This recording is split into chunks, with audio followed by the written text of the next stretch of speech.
Akhenaten, Egypt's most controversial pharaoh.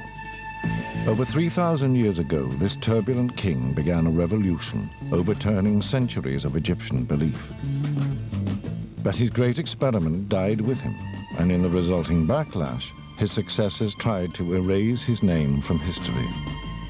So what drove Akhenaten to risk becoming the most reviled pharaoh in Egyptian history? Was his revolution driven by necessity, greed, or divine inspiration? To solve this mystery, Egyptologist Dominic Montserrat and archaeologist Miriam Cook journey to Akhenaten's abandoned city and discover an extraordinary project which is, for the first time, letting us look into the mind of Akhenaten, the rebel pharaoh.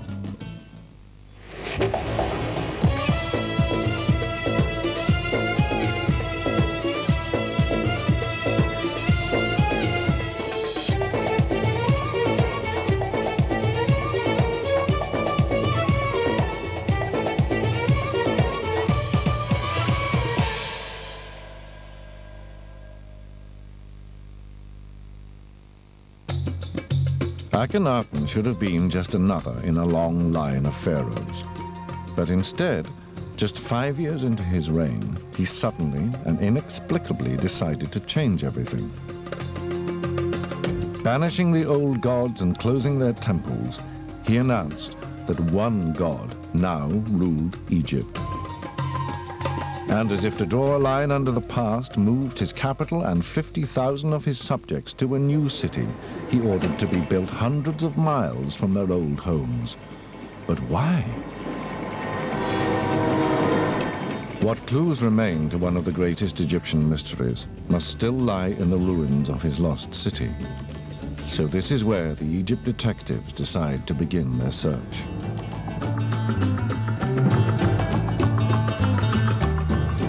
At the time of Akhenaten's birth, around 1350 BC, Egypt had two ancient capitals: Thebes, the religious center in the south, and Memphis, the political hub some 400 miles to the north.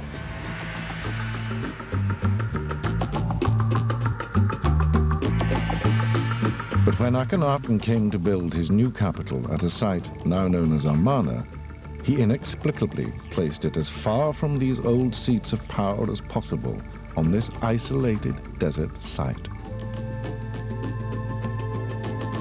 The story of Akhenaten's been told many times, but nobody's ever really explained why he decided to move the capital here to Amarna. Yeah, and moving an entire capital city, now that would have been a huge undertaking. Yeah, it would have meant displacing tens of thousands of people, making them leave their homes and what was familiar, and then getting them out here and making them work bloody hard to build a whole new capital city. Today, only ghosts remain at Amarna. When the pharaoh died, his dream died with him. And just 25 years after it was begun, his city was left to be reclaimed by the desert. But in an empty tomb, high on the cliffside above the city, a clue to what drove Akhenaten can still be found carved on the walls. Blimey. God, look at this. This tomb was cut into the living rock at a time when Akhenaten's city still thrived, and his courtier, Ai, for whom it was built, carefully recorded his master's new beliefs on its walls.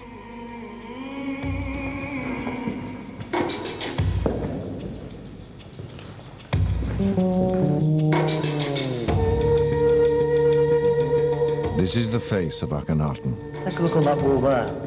And above him shines the Aten, or sun disk. This, the pharaoh now proclaimed, was the one and only god. But for most Egyptians, this was unthinkable heresy. For millennia, they had worshipped many gods, usually represented in human or animal form. These gods, they believed, had made Egypt great. Now a new pharaoh had swept them and their priests aside, and had even declared that he was the new high priest, the single connection to the sun god they must all now worship. The courtier Ai, however, had no doubts, and the unique inscriptions on his tomb exalt the new god. It's the hymn to the Aten, Akhenaten's own statement of religious belief. There's nothing else like it in the whole of Egyptian religious literature. Can you read some of it? Yeah, sure. Your radiance fills every land with your beauty. I am your son, born from your rays.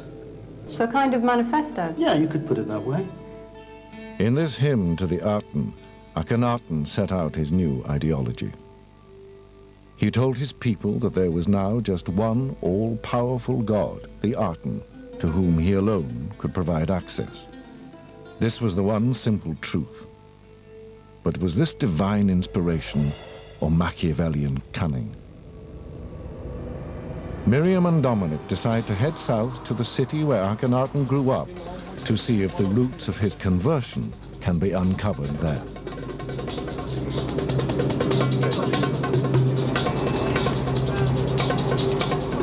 The journey south from Amarna takes the Egypt detectives away from Akhenaten's radical new vision, back to the old religion of Egypt.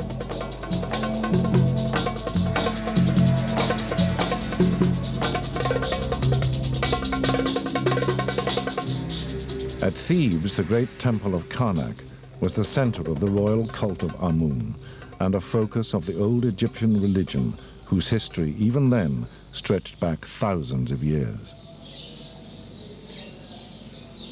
Here, the temple walls show another, more surprising side to the young Akhenaten, far removed from the heretic of the history books.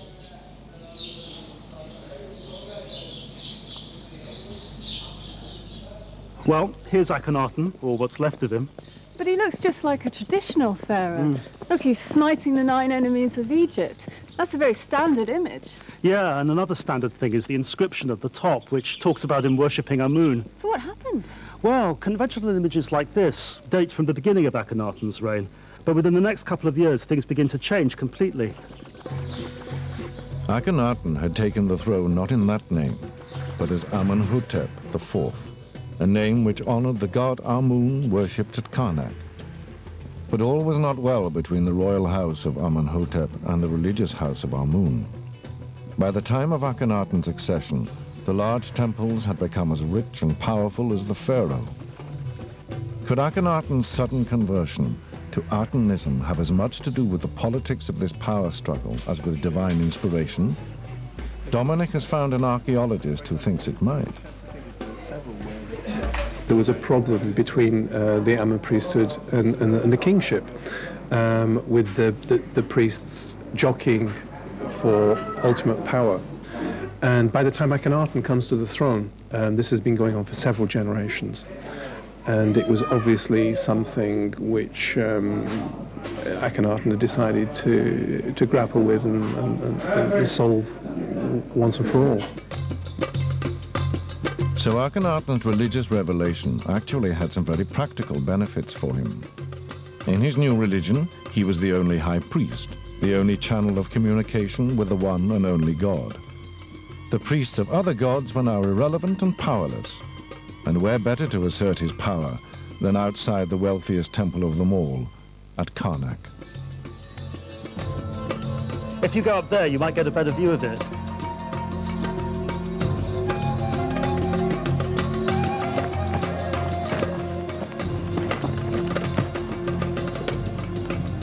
What can you see? Well, it looks pretty much like a wasteland from up here, but I can see that there's plenty of buried archaeology here. Well, that's the remains of the great temple Akhenaten built on this site, the Gempa Aten. It means I have found the Aten, and it's evidence of his religious ideas unfolding. It was a highly provocative gesture, building the new Aten temple directly outside the ancient house of Amun, and was clearly designed to confront the old religion head-on. And I can see that we're outside the boundaries of the temple precinct. Yeah. So why is he building out here? Well, that's exactly the point. The temple originally faced that way, so its back was turned on the temple of Amun. Hold on, I'm just going to come down. Okay. So Akhenaten began his campaign against the old faith here at its very heart in Thebes. Yet the temple of Amun still stands, while his temple is just rubble. So what went wrong? Why didn't he finish what he started in Thebes, but instead chose to leave the city forever and move to a lonely desert site hundreds of miles away? The answers may lie in an extraordinary project, which is painstakingly reassembling the evidence left by Akhenaten. Will these fragments help the Egypt detectives explain what turned a once dutiful king into a rebel pharaoh? The Egypt detectives are on a quest to investigate the mystery of ancient Egypt's most controversial pharaoh, Akhenaten. Over 3,000 years ago, this pharaoh suddenly turned his back on the traditional gods of Egypt and moved almost 50,000 of his people to a desolate spot in the middle of the desert. But what drove him there?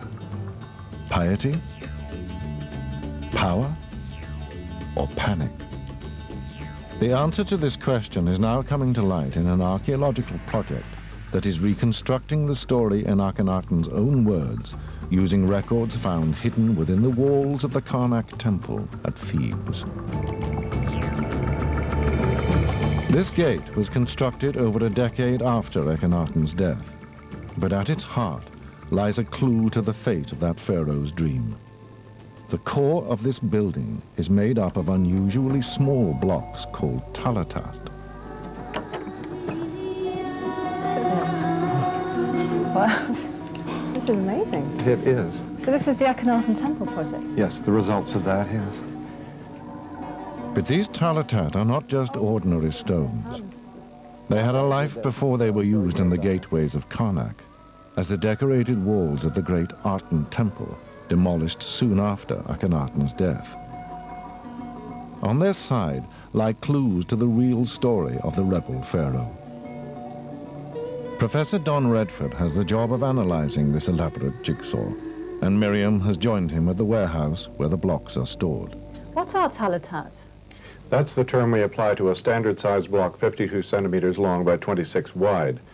About 100 pounds, which a single person could carry, a man, a worker.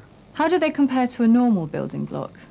Well, the standard size block in Egyptian masonry is much larger, something about in the order of this, weighing 2 to 2.5 tons usually, so considerably heavier and more difficult to move than a talatat. Don Redford believes that the size of these blocks is significant.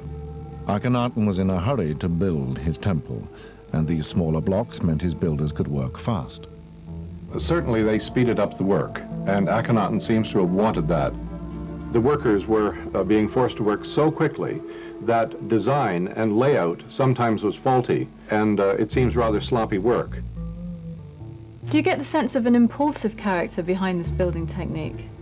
I do think there was an impulsiveness in his personality. He was bound to worship the sun god, to promote that single god, and he was going to do so by eliminating all other allusions to mythology in Egypt, which of course would entail referring to other deities. This was anathema to him. This was, he was going to forbid it, and he was moving in stages towards a very purified, almost puritanical type of religion devoted to a single god. Akhenaten was clearly in a hurry to push through his revolution. Rushing to replace the old gods, rushing to begin his new order. But was this through religious fervor or fear?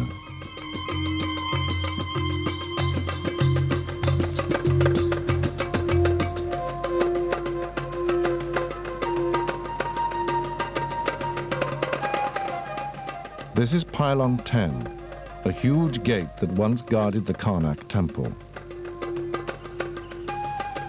Its core is still piled high with talatat, and at the very top, one sandstone block holds another enigmatic clue. A message from Akhenaten to his people, a message they may not have wanted to hear. Well, here it is. At last, the inscription. Can you translate it? Yes, I think I can. This is the most important column, which reads, "They have stopped, one after the other, whether of precious gems or gold or silver, I presume." He's speaking of the cult images of the gods. That phrase, "the gods have stopped," that's a rather strange statement. What exactly is he saying there, then? The gods have stopped. What does that mean? That's very odd, actually. It's very strange. The verb he uses to cease movement or to stop is what elsewhere in Egyptian text is used of what the sun never does. The sun keeps going around and around without ceasing. But here he's saying that other manifestations of the supernatural have ceased. So this is obviously, it seems to me, one of these speeches that were made periodically by the kings of Egypt to their court and for public dissemination on walls and this sort of thing. And he is making here an announcement. So what impact would this have had? It must have been a bombshell. Akhenaten was attempting to end the centuries-old way of life at a single stroke. In one simple pronouncement, he had declared that the old gods of Egypt were dead and only his god, the sun disk, lived on, ceaselessly circling the heavens. But Don Redford believes that this message was not what the people of Thebes wanted to hear, and that their hostile response may have driven Akhenaten to found his new desert city. To show Miriam evidence of this opposition, Don takes her to the west side of the Nile, where the Egyptians traditionally buried their dead. Well, here we are, tomb number 188, the tomb of Nefer of the Theban necropolis, and they're already at work. Shall we give them a hand, clearing the stones? Why not? Right. This tomb belonged to one of Akhenaten's loyal servants, and its walls still bear witness to the fervent opposition which his revolution had unleashed.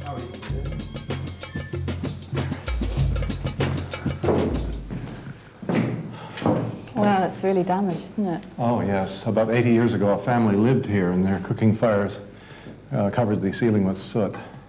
Nefer's tomb was cut over 3,000 years ago, and on its walls are recorded the extraordinary changes that he witnessed in his lifetime, from Akhenaten's childhood to the cultural revolution of his reign. And here is the man himself, Nefer, standing before his king, facing his king, and gesticulating with his hand to his mouth, which is a sign of deference before the monarch. You don't want to speak or breathe directly on him. Here is what I'm talking about. So these are clearly traditional gods, but I can see the ardent disk right here. That's right. This represents a major change. And here you see, violently hammered away, the rock where the figure of Akhenaten was originally placed. To Egyptians, destroying a king's image destroyed his place in the afterlife, a demonstration of almost fanatical hatred for the man they had once called Pharaoh. But why? And in the 4 columns down here, there were invocations to other gods. Well, I think there is something of an answer in this very tomb, and I'll show you. As for the servant who is not diligent concerning the divine offerings of the sun disk, he gives himself into your power. So this is giving us an idea of the political situation in Thebes at the time. There is a veiled threat.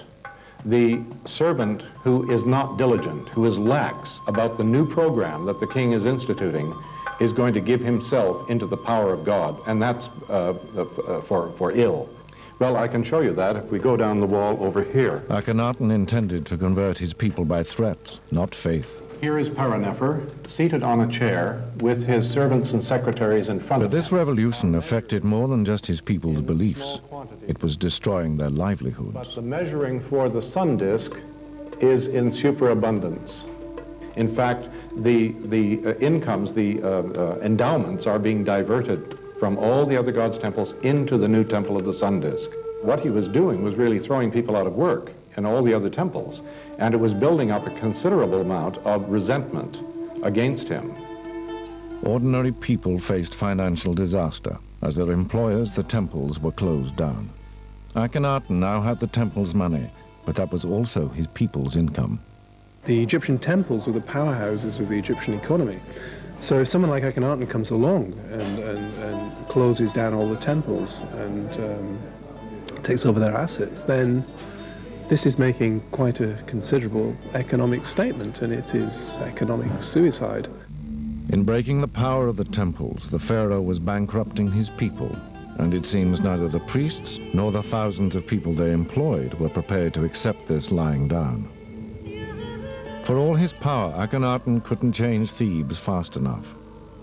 So he simply left the problem behind.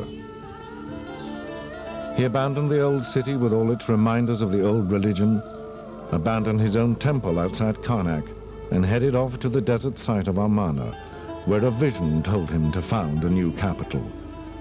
He was running from his critics. He was receiving criticism.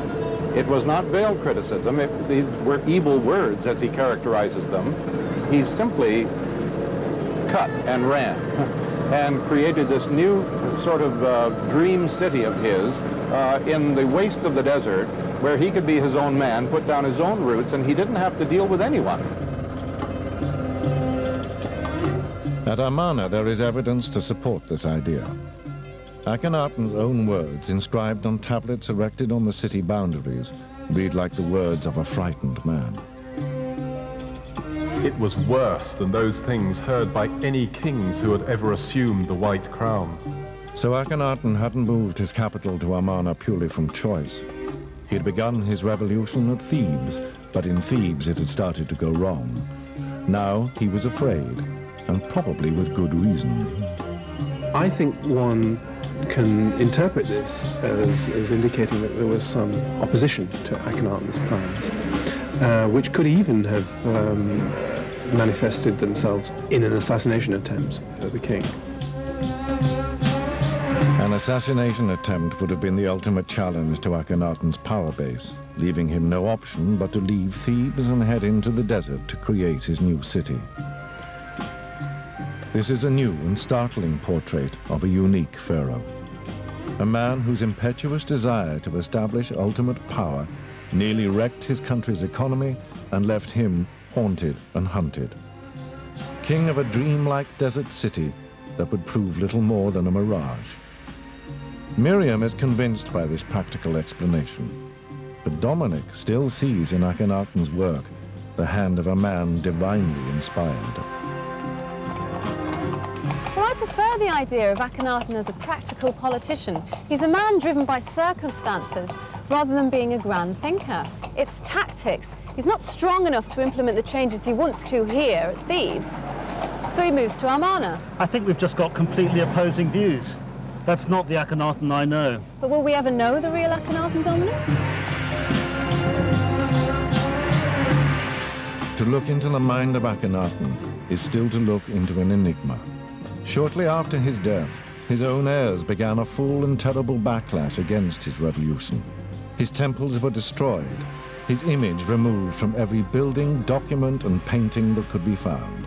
He became to the Egyptians a non-person, a man and a time they pretended had simply never happened. Only now is his story re-emerging from the sands of Amarna, a lost pharaoh for a lost city, a man whose vision, inspired by avarice, power, and panic, went too far and too fast for his people to follow.